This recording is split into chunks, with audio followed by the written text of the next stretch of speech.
Welcome to the Deep Dive.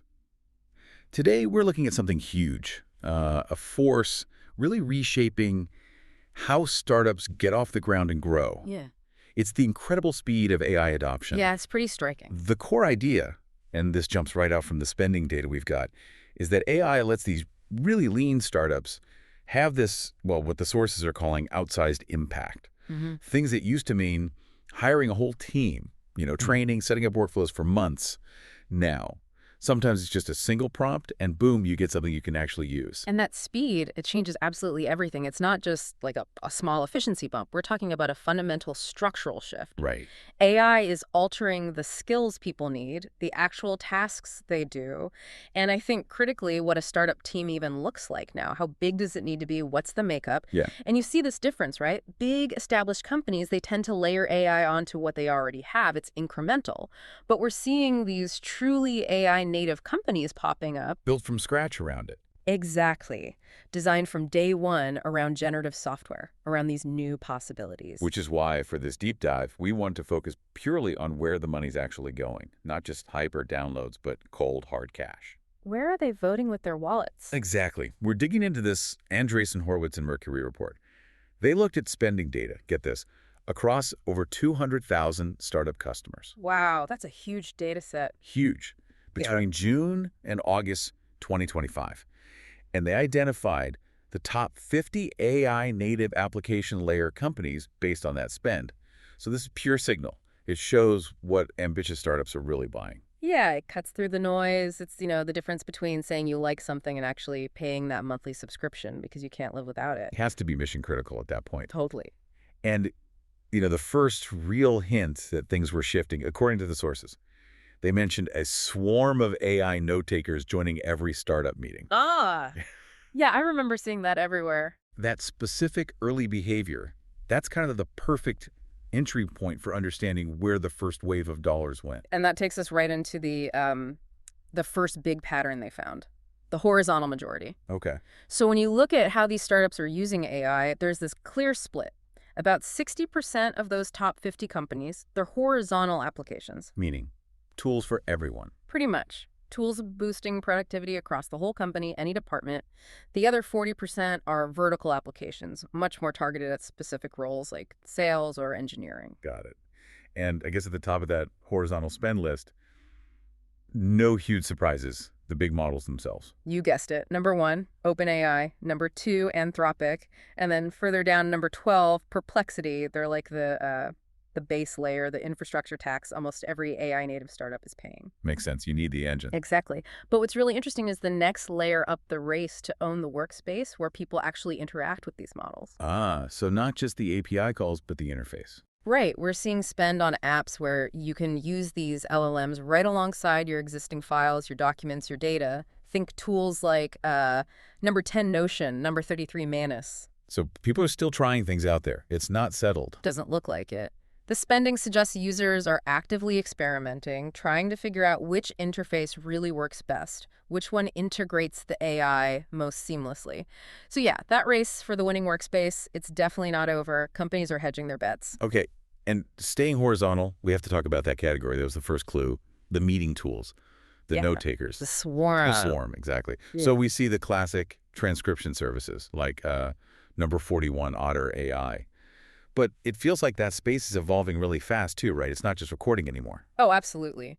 You've got number 7 Fixer, which doesn't just take notes, it then drafts follow-up emails, pulls out action items. That's a big step up.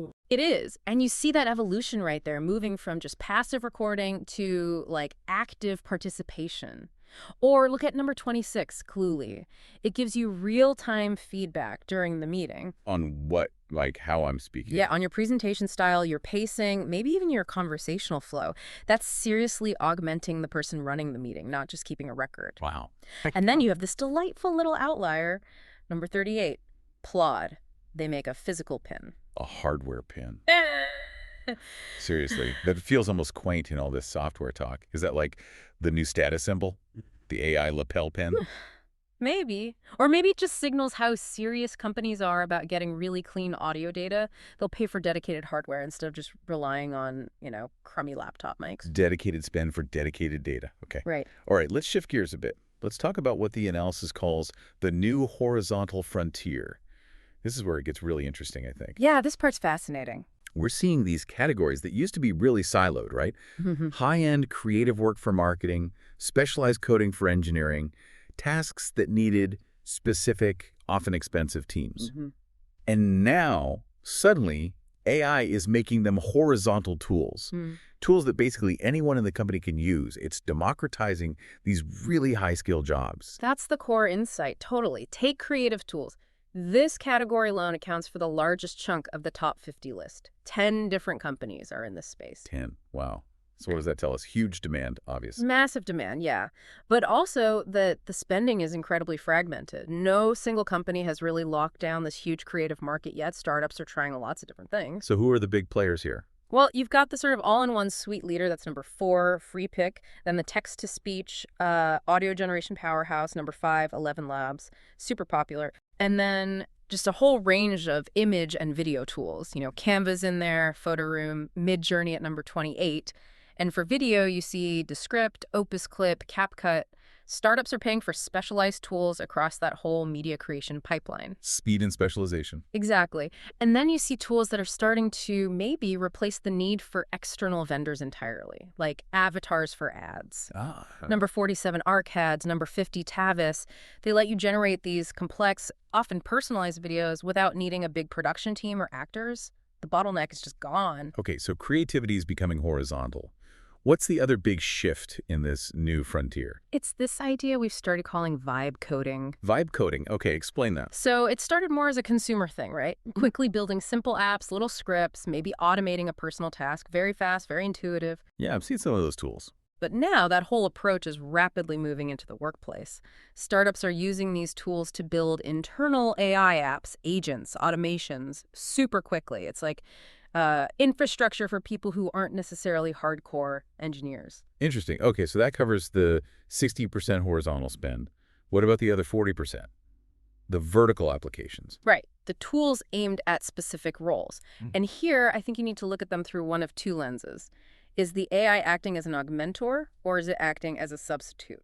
Okay, augmentor versus substitute. What's the difference in practice? Augmentation is like the AI takes over the boring, repetitive stuff.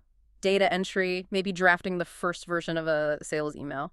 It frees up the human to do higher-level strategic thinking. Makes sense. And substitution. Substitution is more radical. It means that AI reduces, or in some cases, maybe completely eliminates the need for a human team, or at least parts of it, in that specific role. That sounds like the really disruptive part. Yeah. How much of the spending is going towards substitution? It's definitely where the gravity of the disruption lies. Now, most of the vertical AI tools on the list, maybe about 12 of them, they're still primarily focused on augmenting humans, making them better at their jobs. Okay. But we found 5 companies specifically that are really aiming to be full-on AI employees. They're designed to complete entire workflows end-to-end autonomously. Wait, AI employees, like you hire the software? Essentially, yeah. Think of them as agentic firms built entirely out of code.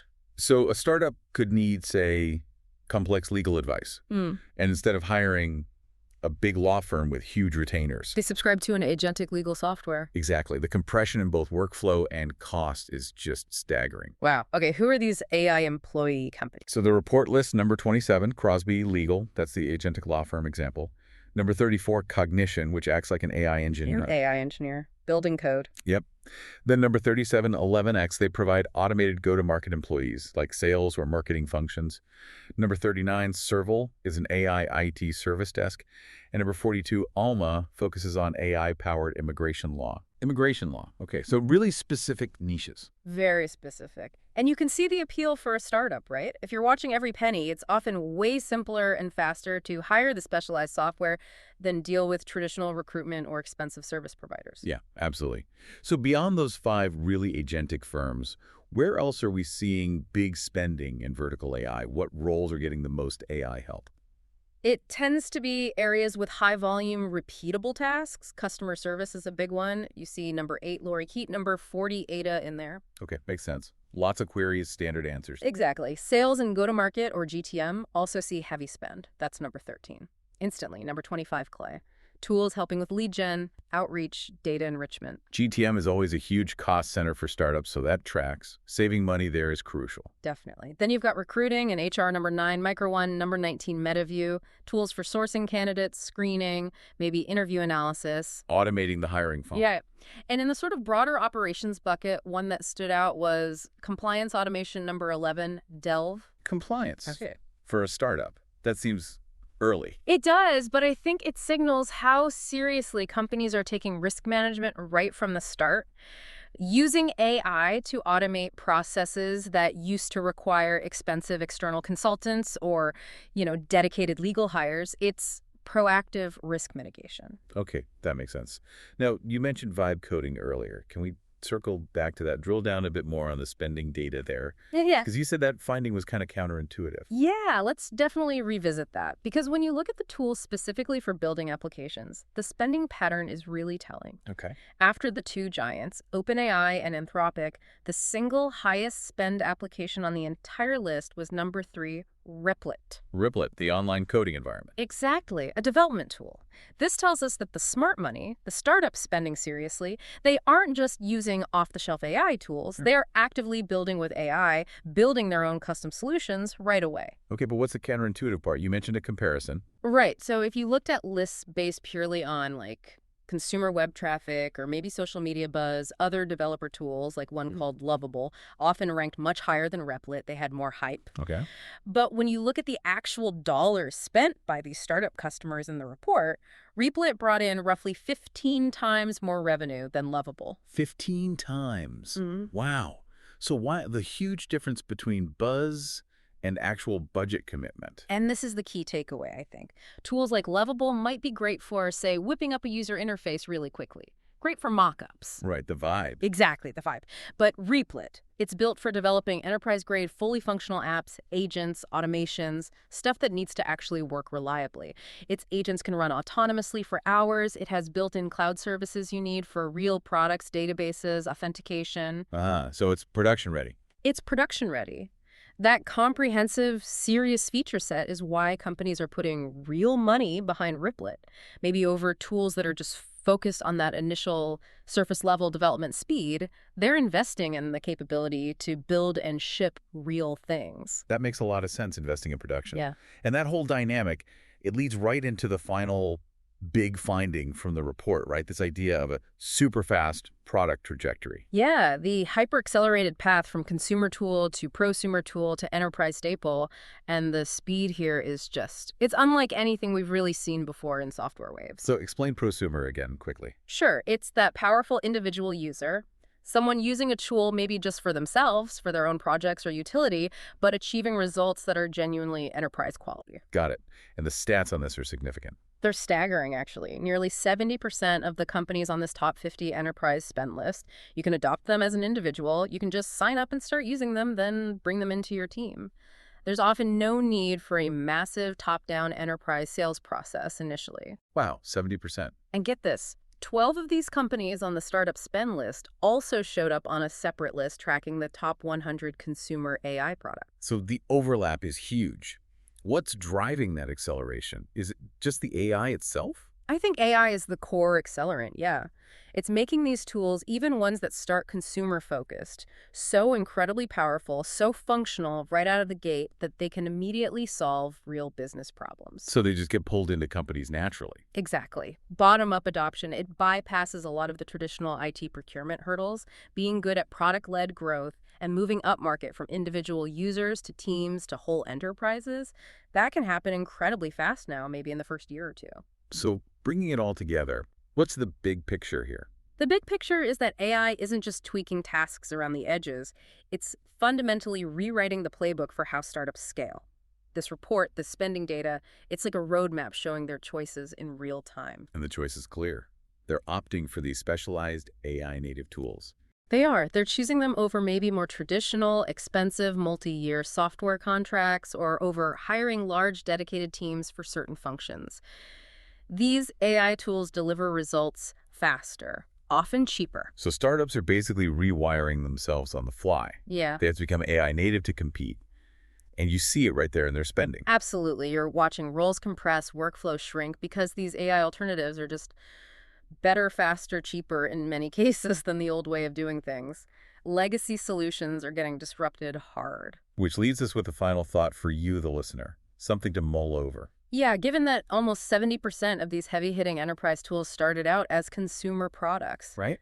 Think about the consumer AI tools you use today, maybe just for fun or a quick side project or organizing your notes. Which one of those tools do you think is going to be the next big enterprise spend? The one that fundamentally changes a company's budget, maybe even its headcount, in the next, say, 12 months?